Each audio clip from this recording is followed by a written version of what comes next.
So here on FTD Facts, most of you viewers have noticed that we've been learning about many different organizations and militaries from around the world. I've talked about how much power certain countries have, like the European countries, and I've also looked at their special forces, air forces, and different departments within these militaries. However, today I figured we'd take a look at the world-famous group that is across the pond from our regular viewers in Southeast Asia or in Europe, and look at the Navy SEALs from the United States of America and understand not only its history, but some unique facts about them.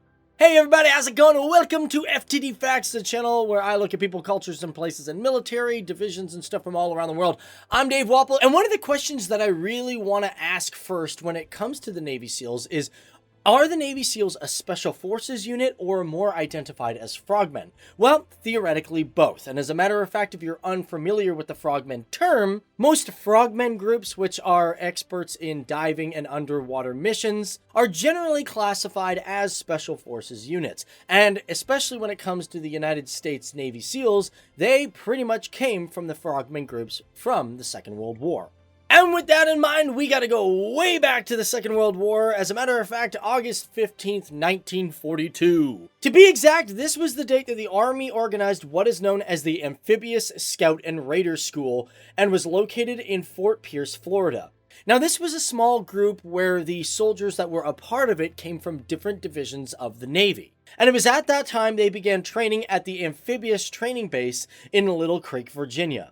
Now, one of the first major important individuals that I should talk about is Philip H. Bucklew. Philip H. Bucklew served in the 1st Amphibious Group and was considered the father of U.S. Special Naval Warfare. This was because for his efforts in the European theater as an amphibious troop, he was granted 2 decorations of the Navy Cross, which is the second highest achievement one can get. So one of the very first operations of this new amphibious group was during Operation Torch, which was an operation that happened in between November 8th and 16th of 1942 and was carried out in French Morocco and French Algeria. Side note with Operation Torch, this was also the very first major involvement with the United States in the North African and even European theater. And on top of that, it was also the first major airborne assault conducted by the United States of America.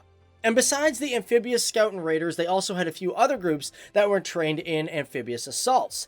One of the most notable of these was the Naval Combat Demolitions Unit. These were demo experts and they were present throughout all of the war and began in 1942. As a matter of fact, these guys were very important at blowing obstacles and lines on the beaches of Normandy for Operation Overlord. As well, the father of naval demolitions originated from this group, and that was Lieutenant Commander Draper L. Kaufman, and he also indeed helped set up this group in the first place. On top of that, the Office of Strategic Services, or the OSS, had themselves a maritime unit as well. Now, with those 3 units that I just mentioned, they all had their own speciality. You had the Naval Demolitions, who were in charge of, obviously, demolitions. You had Scouts and Raiders, who were also really good at pathfinding.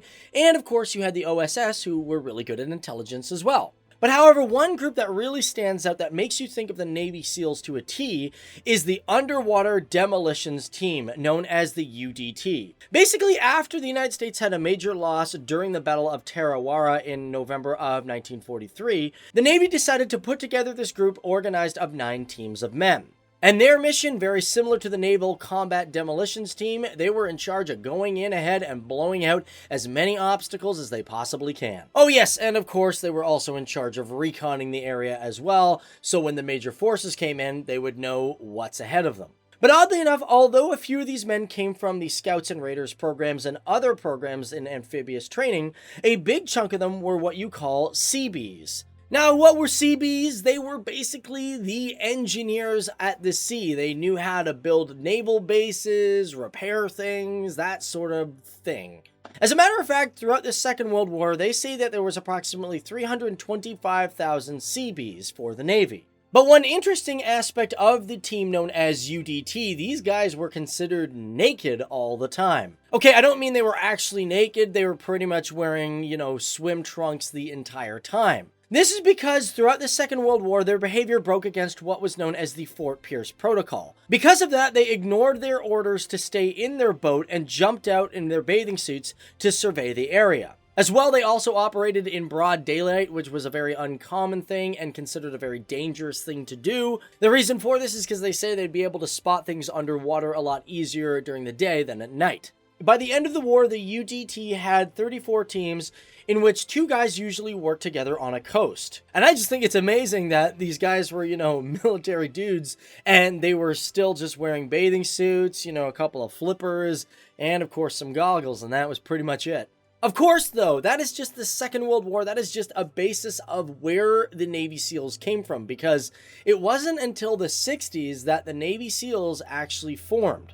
This was because on May 25th, 1961, during John F. Kennedy's very famous speech, he mentioned how he was going to invest $100 million into Special Forces training. Now, a bit of a side note, some people think that John F. Kennedy came up with the whole idea of the Navy SEALs. Well, there is another argument that people say the Navy SEALs was an idea that was thought of even as far back as the Korean War. However, you can say because John F. Kennedy decided to push more Special Forces training, the Navy SEALs came to be. Because it was shortly after John F. Kennedy's speech that in 1962, the first 2 Navy SEAL teams were formed. Now, this is where the whole Special Forces team sort of comes in, because they were created as a naval counter to the Army Special Forces units. And although this may not be official, but according to the founding SEAL team member known as Roy Boehm, he stated that the very first missions that the SEALs were a part of was in the communist country of Cuba. But however, in 1963, the CIA started using the Navy SEALs in operations in Vietnam. Keep in mind, this was well before America even decided to enter the war, because that was in 1965. Also, a little bit of a side note, when it comes to these CIA missions, a lot of them weren't actually really that successful, and the only time they became successful is when the Navy SEALs got their own independence and were capable of doing their own missions. And it was after that the Navy SEALs started getting their reputation of being a quite capable force, because when they were under, I guess you could say, the eye of the CIA, they really weren't doing that well. And to give you an idea of how successful and courageous these guys are, during the war from 1965 to 1975, the Navy SEALs received 1 Medal of Honor, 2 Navy Crosses, 42 Silver Stars, 402 Bronze Stars, 2 Legions of Merit, and 352 Commendation Medals, and 51 Navy Achievements. As well, they apparently had a kill count of over 2,000 and had only lost 42 to 48 men. And to go into some darker history, Commander Robert J. Fay was the first Navy SEAL to lose his life during Vietnam after a mortar round had struck him. And this happened on October 28, 1965. However, the first Navy SEAL to lose his life in combat was Billy Matchin, who was a radar man, and he lost his life on August 16, 1966. Moving right along, let's look at some of the more modern aspects of the Navy SEALs, because quite a lot's changed since Vietnam, of course. Firstly, the Navy SEALs have actually took part of many different operations from around the world, and just because they're known as the Navy SEALs doesn't mean they always operate in water. As a matter of fact, they do a lot of land operations as well.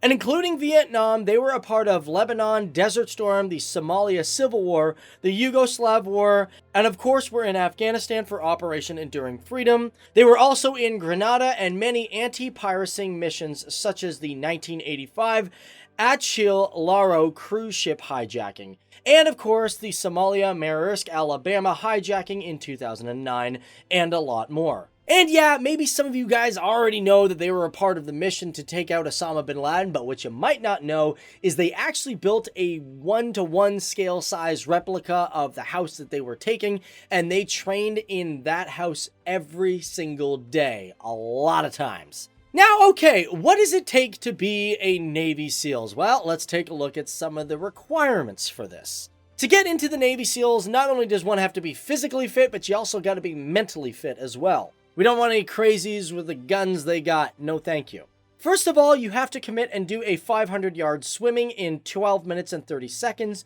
You also have to do 50 push-ups in 2 minutes, 50 sit-ups in 2 minutes, and 10 consecutive pull-ups in 2 minutes as well. On top of that, there's also a 1.5-mile run that has to be done in less than 10 minutes and 30 seconds. This is during what they call Hell Week, and oh my god, Hell Week is just a nightmare if you go in to describe it.